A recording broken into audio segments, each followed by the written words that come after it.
Olá, boa noite. Começando mais um programa Papo Sério. Hoje recebendo o presidente da Agência de Defesa Agropecuária do Estado de Roraima, Vicente Barreto. Boa noite, presidente. Seja bem-vindo ao Papo Sério. Boa noite, Edmar. Boa noite a todos os ouvintes do programa Papo Sério. Nós vamos começar falando sobre esse acordo assinado, acordo de termo de cooperação assinado entre a ADER, e a Agência Agropecuária e Florestal do Estado do Amazonas. De que forma vai funcionar esse acordo, presidente? Esse acordo vai funcionar melhorando as ações de defesa agropecuária entre os dois estados, e fazendo a integração da equipe. Nós temos consciência, tanto o Amazonas como o Roraima e os outros estados da Amazônia também estão começando a ter esse entendimento, que a gente precisa fortalecer as nossas ações dentro da Amazônia como um todo. Nós temos áreas muito parecidas com relação a fronteiras. E essas fronteiras elas precisam ser fortalecidas, tanto entre os estados, como é o nosso caso aqui em Rorainópolis e Presidente Figueiredo, como nas fronteiras internacionais também eles têm lá, assim como o Amapá e outros estados da região amazônica. Então a gente começou a fazer esse trabalho já de integração e de interação entre as equipes, para que a gente possa tornar as nossas ações mais eficientes, como o serviço requer, Então é uma região emblemática que tem as suas peculiaridades, cada estado, embora esteja dentro de um contexto amazônico, eles têm as características diferentes e a gente precisa entender e interagir para poder fazer nosso trabalho com mais eficiência. Aliás, dentro do próprio estado de Roraima já existem regiões que são diferentes. Exatamente. Você imagina o Amazonas, que além das regiões diferentes, tem sistemas climáticos diferentes, estações de água, então eles têm um manejo diferenciado com relação às ações. De que forma esse acordo vai influenciar no trabalho ali naquela região de Jundiá, Baixo Rio Branco? Com a assinatura de fronteira, com a assinatura do termo de cooperação, nós já começamos a construir um plano de trabalho, E uma das primeiras ações desse plano de trabalho seria a integração ali no Jundiá, Então, a ideia é trazer os técnicos do Amazonas para virem desenvolver ações dentro da nossa barreira do Jundiá, havendo essa integração e fortalecendo as ações de fiscalização de entrada no Amazonas e de entrada em Roraima também. Essa é uma das ações. A gente está agora na avaliação jurídica, para saber como é que eles vão poder trabalhar, já que é um território diferente do deles, um outro estado. Então essa seria a primeira ação. Outra seria a ação de capacitação e de integração entre as equipes. Nós estamos pleiteando o mesmo status sanitário. Para a gente é importante que esse bloco da região norte da Amazônia se fortaleça, para que a gente possa chegar até a OIE e ter o nosso pleito aprovado a nível internacional. Como é que está a luta de Roraima contra a mosca da carambola? Ainda é um grande problema para o estado? Ainda é muito preocupante a questão da mosca da carambola. Nós estamos reforçando as nossas barreiras agora com a contratação de uns contêineres para dar mais condições de trabalho, para que a gente possa então funcionar 24 horas, como é a nossa meta, Mas é uma preocupação porque trata-se de um inseto que está ao lado, E que infelizmente não tem nenhuma ação concreta dentro das Guianas, eu já não falo nem da República Cooperativista da Guiana, mas as 3 Guianas são importantes nesse contexto. Enquanto a gente não fizer um trabalho, uma ação, e aí a gente pede que o nosso país seja mais proativo com relação a isso, Porque o Ministério da Agricultura tem feito um trabalho muito bom de combate e de controle na fronteira, mas essa praga está ali pressionando. Então esse ano a gente teve vários casos de moscas encontradas nos municípios que são considerados focos. Quais são os municípios? Pacaraima, Uramutã, Normandia e Bonfim. Então a gente está ali sendo pressionado. E o Estado tem a responsabilidade de controlar esse trânsito. Que são justamente os municípios que estão na fronteira, Estão na fronteira com os 3 países, com os 2 países, Venezuela e Guiana. Quando a gente sai para Manaus via terrestre ou para Bonfim, você encontra as barreiras da ADER, não deixa passar frutas e tudo mais. Mas não é só ali que a ADER está atuando, ela atua em vários focos no estado, Nós temos 3 barreiras fixas por causa da emergência sanitária da mosca da carambola, que é 3 Corações, Bonfim e Passarão. E o posto fixo do Jundiá, justamente para não deixar que passe qualquer fruta hospedeira que tenha passado por esse bloqueio que nós temos aqui em cima. Justamente para não deixar que essa praga entre nos outros municípios do estado de Roraima e nem no Amazonas, Nós não podemos esquecer que o nosso país desponta como um dos maiores exportadores de fruta e essa é a importância que nós temos no contexto nacional. Não é porque a produção de Roraima ainda é pequena, embora não seja desprezível, nós temos produtores de manga aqui que estão, infelizmente, sendo penalizados, porque não podem exportar essa produção. Mas no contexto nacional nós temos uma importância muito grande. Se uma praga dessa entrar no país, ela vai causar um prejuízo considerável e isso vai refletir na gente aqui no norte também. Então é importante que as pessoas entendam que esse trabalho, muitas vezes não muito compreendido, das barreiras fixas e das volantes também, porque nós temos barreiras volantes, a gente se depara nas estradas com a equipe da ADE fiscalizando, não só o transporte de animais, como também de frutas e produtos que possam transmitir uma doença ou uma praga. Então é importante que as pessoas entendam esse trabalho. Nós estamos valorizando e certificando o nosso patrimônio do agronegócio, dando oportunidade para que as pessoas tenham um alimento seguro na sua mesa, através da inspeção que nós fazemos nas duas áreas, e estamos fortalecendo a nossa economia, não só do nosso Estado, como é a intenção clara da nossa governadora, que tem uma vontade política muito clara em ajudar todas as ações de defesa. A ADE só tem feito esse trabalho porque a governadora tem investido dentro das suas condições para que a gente possa desenvolver esse trabalho, como a economia do país também, que acaba refletindo a gente através dos programas que nós temos aí e distribuição de renda, né? Como é que funciona a mosca da carambola? Ela ataca somente as plantas? Que tipo de plantas ela ataca? Mas ela é prejudicial para a saúde do ser humano? Não, ela não é prejudicial para a saúde do ser humano. Ela só é prejudicial ao bolso do ser humano, porque realmente ela causa uma perda econômica no setor de fruticultura muito grande. E a mosca da carambola, a gente sempre compara ela com uma outra mosca das frutas que nós temos aqui, que é a anastrefa, como os técnicos chamam o nome científico dela. Ela causa uma deterioração interna do fruto. Então ele fica sem nenhum atrativo comercial, é um fruto que não está podre, mas está todo deteriorado por dentro. Mas se você ingerir, que a gente espera que não aconteça isso, se você se alimentar, comer uma fruta com a mosca da carambola, não vai causar nenhum problema à saúde humana. Só que ela causa um aspecto péssimo ao fruto. É como se você pegasse uma fruta, uma goiaba, que a gente tem costume de ver aqui no norte, e visse aquele bichinho lá dentro, né, comendo e causando aquela sensação, aquele teor mole da fruta, fica sem nenhum sabor. Esse é o principal problema dela. E ela tem várias frutas hospedeiras, por isso que a gente faz esse controle, aí não pode passar manga, caju, jaca, pimenta. A pimenta também é um hospedeiro da mosca da carambola. E outras espécies nativas, nossas aqui da Amazônia.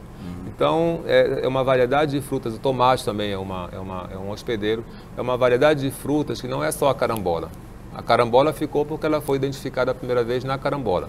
É uma praga de origem asiática, né? E aí, pelo intercâmbio comercial, ela acabou chegando na América do Sul. E, infelizmente, a gente não teve ainda uma ação eficiente para debelar os focos. Nós temos aqui uma situação muito confortável em relação à proteção natural, porque nós temos, depois das Guianas, o Oceano Atlântico, quer dizer, você não vai ter mosca no oceano. E do lado daqui as florestas. E ela está pressionando justamente os dois estados no norte, que é o Amapá, por causa da Guiana Francesa, e o nosso aqui, através da Guiana Inglesa e talvez Venezuela também. Ok, nós estamos conversando hoje com o presidente da ADER, Vicente Barreto. A gente volta no próximo bloco para continuar essa conversa aqui. Não saia daí, é um minuto só. Muito bem. Eu esqueci de falar para o senhor, são 3 blocos de 8, tá? Então, 8 minutos.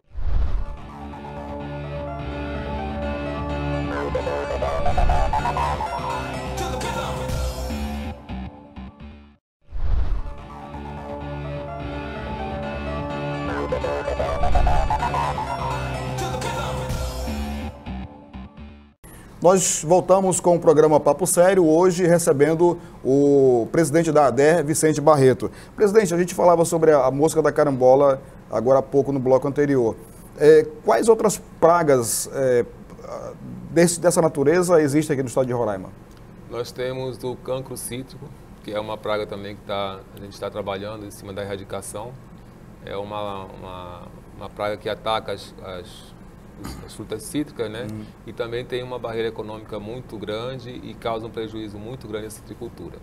Depois nós temos a cigatoca negra, que é uma praga da banana, que é um fungo, causado por um fungo. E cada praga dessa tem um programa específico, né? Tem o moco da bananeira, tem o ácaro hindu, né? O ácaro vermelho, que já são pragas que já tem um outro tratamento, porque, por exemplo, já tem no estado do Amazonas.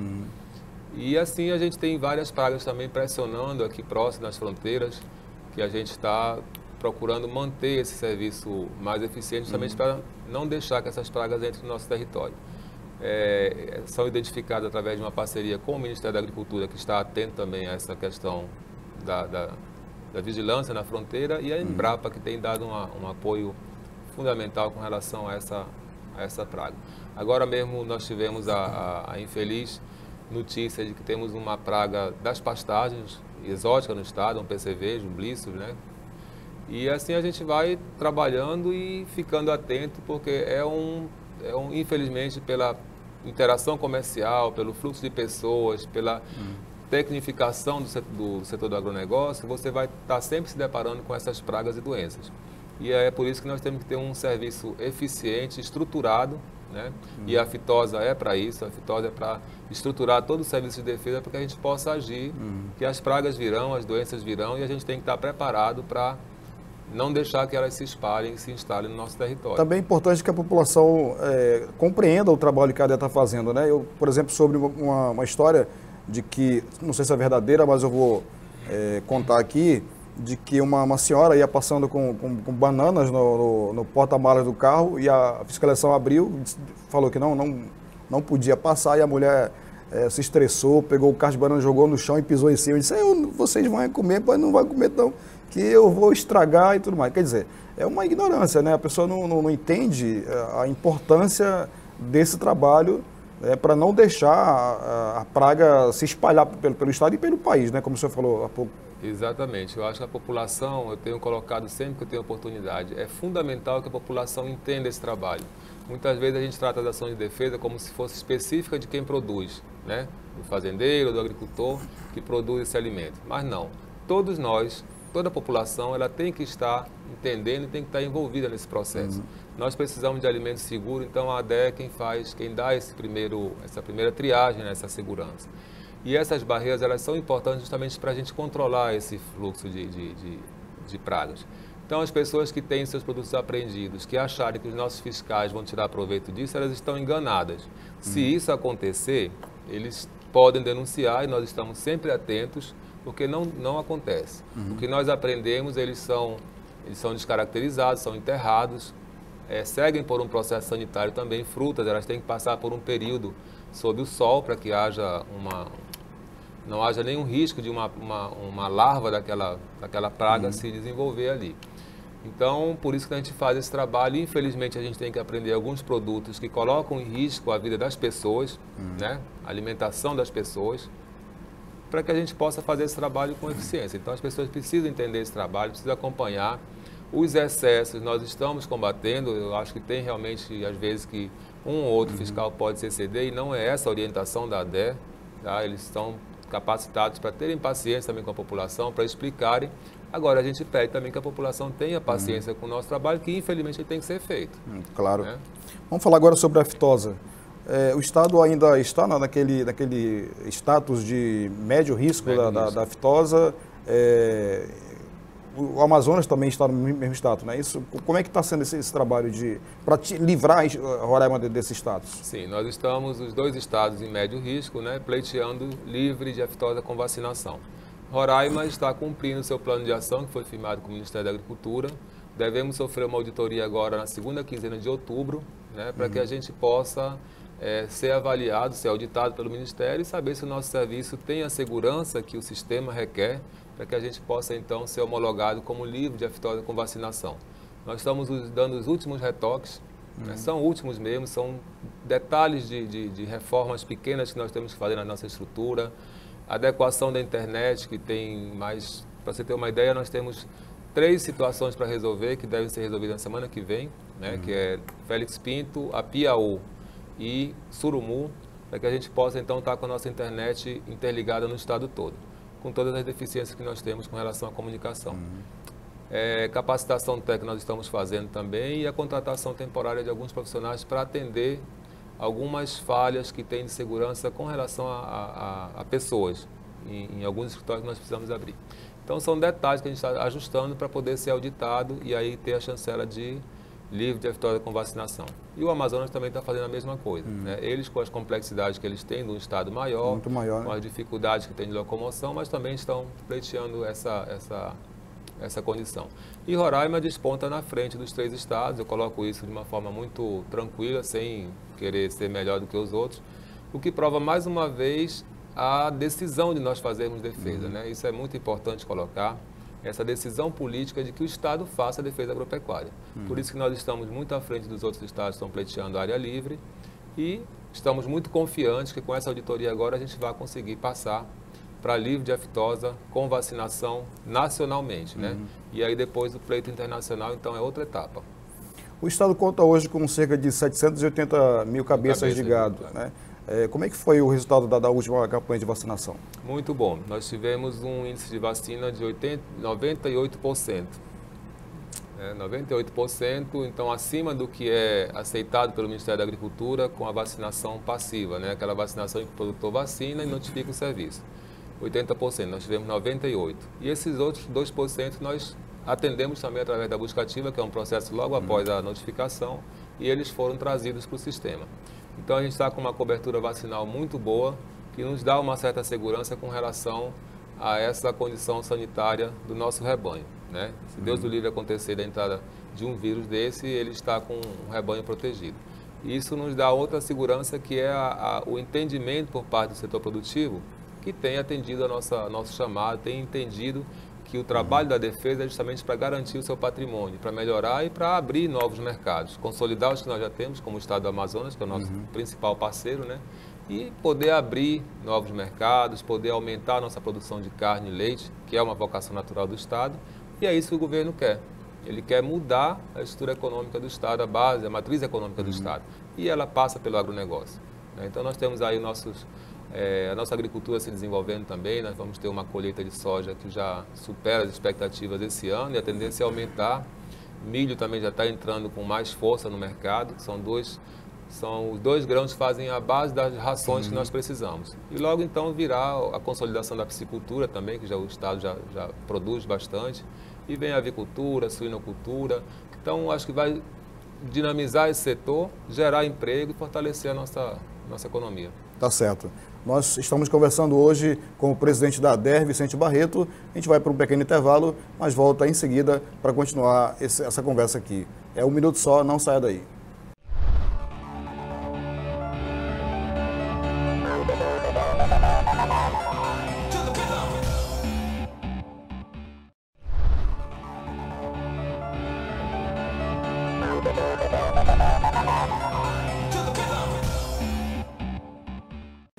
Olá, boa noite. Nós voltamos com o programa Papo Sério, hoje recebendo o presidente da ADER, Vicente Barreto. Presidente, a gente falava no bloco anterior sobre a questão da aftosa. Eu creio que o Estado nunca tenha anteriormente alcançado um nível de vacinação como está hoje. O senhor acredita esse feito ao trabalho de conscientização que a ADER vem fazendo junto aos produtores? Com certeza, nós temos um trabalho muito bom de conscientização, através de ação de educação sanitária.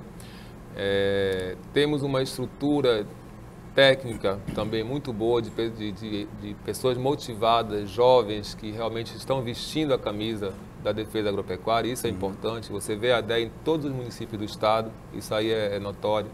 Mesmo que a gente tenha esse problema pequeno com a população que às vezes não entende nosso trabalho, mas já começa a ter uma aceitação maior, são poucos problemas, e o produtor tem respondido. Temos uma condição de capilaridade muito boa, nós estamos muito próximos do produtor, consequentemente ele também está mais próximo da gente, então por isso que os índices das campanhas têm sido muito bons.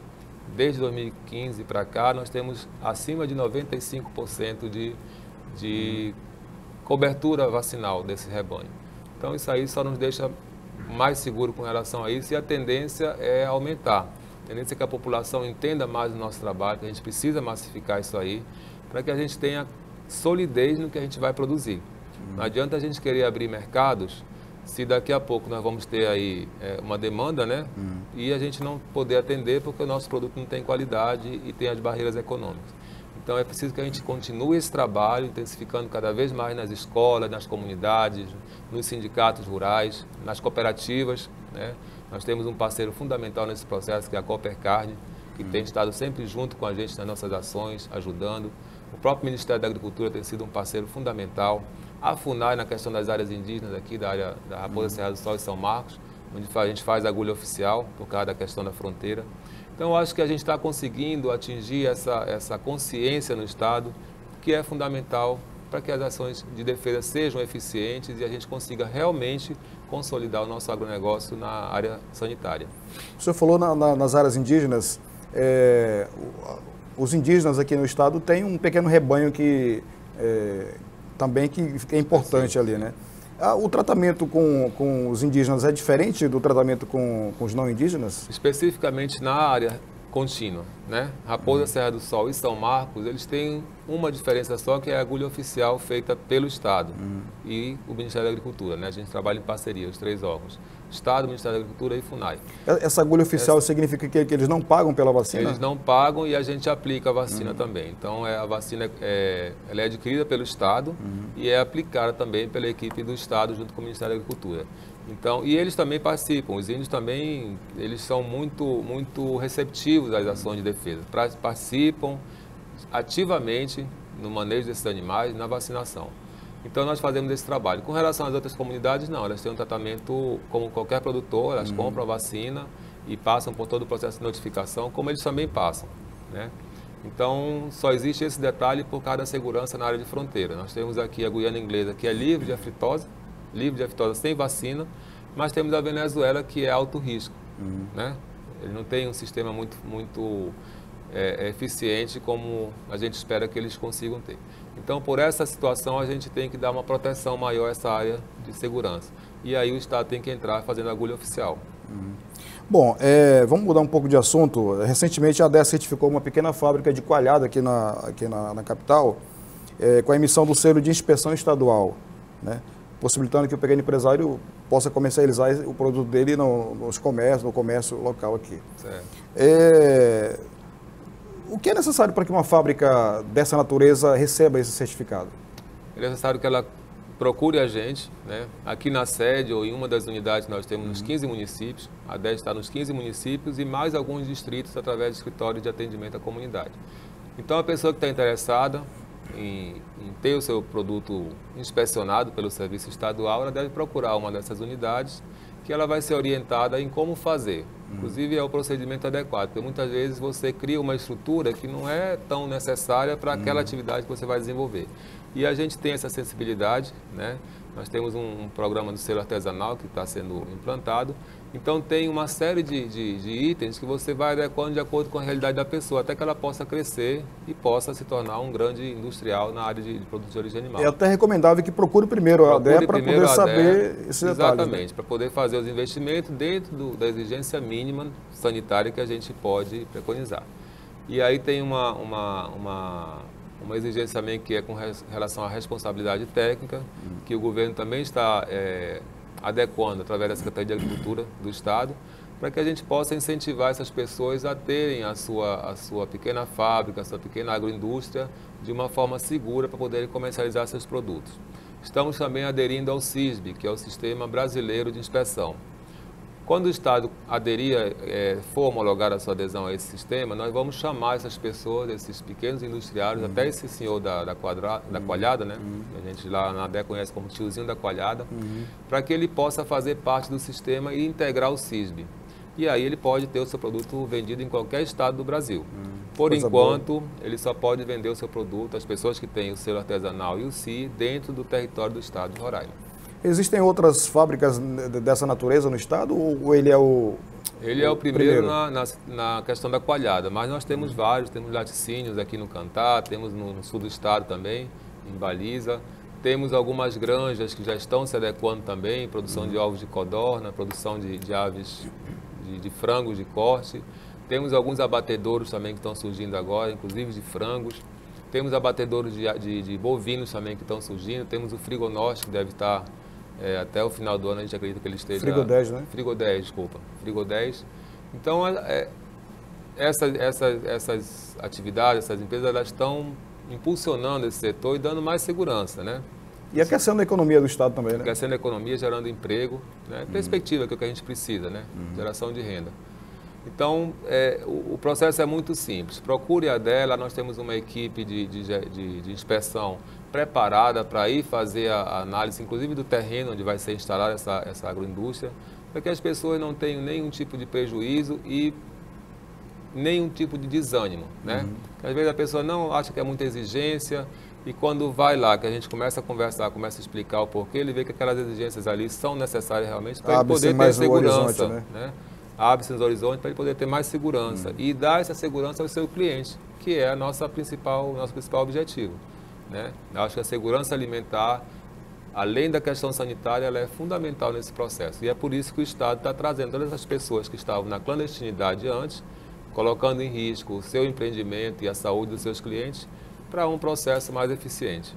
E quando se mexe com alimentação, tem que ter muito cuidado, né? Manipulação. Que existem umas situações aí que levam a pessoa a óbito mesmo. Com certeza.